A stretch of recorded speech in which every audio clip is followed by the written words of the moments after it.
Africa దేశమైన ఇథియోపియాలో హేలి గుబ్బి అగ్నిపర్వతం 10,000 సంవత్సరాల్లో తొలిసారి బద్దలైంది. ఆ భారీ విస్ఫోటం కారణంగా పెద్ద ఎత్తున బూడిదతో పాటు పొగలు వెలువడుతున్నాయి. అవి నింగిలోకి వేల మీటర్ల ఎత్తుకు వ్యాపించడంతో పలు దేశాలకు చెందిన విమాన రాకపోకలకు సైతం అంతరాయం ఏర్పడింది.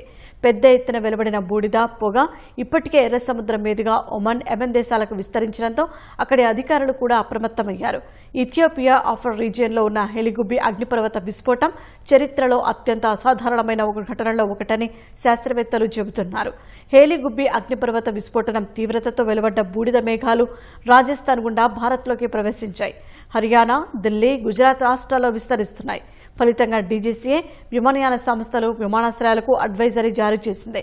బూడిద ప్రభావిత ప్రాంతాల్లో విమానాలు నడపొద్దని ఆదేశించింది. ఇంజిన్ పనితీరు, పొగ వంటి వాటి పట్ల అప్రమత్తంగా ఉండాలని స్పష్టం చేసింది. విమానాశ్రయాల్లో రన్వే, టాక్సీవేలు, ఆప్రాన్లను తనిఖీ చేయాలని, కార్యకలాపాలను తిరిగి ప్రారంభించే ముందు వాటిని శుభ్రపరచాలని పేర్కొంది. మరోవైపు జెడ్డా, కువైట్, అబుదాబికి వంటి ప్రాంతాలకు ఆకాశ ఎయిర్, ఇండిగో విమానాలను రద్దు చేశాయి. డచ్ క్యారియర్ కేఎల్ఎం ఆమ్స్టర్డామ్ నుంచి ఢిల్లీకి రావాల్సిన విమానాన్ని రద్దు చేసింది. అగ్నిపర్వత ప్రభావం తమపై పెద్దగా లేదని ఎయిర్ ఇండియా తెలిపింది.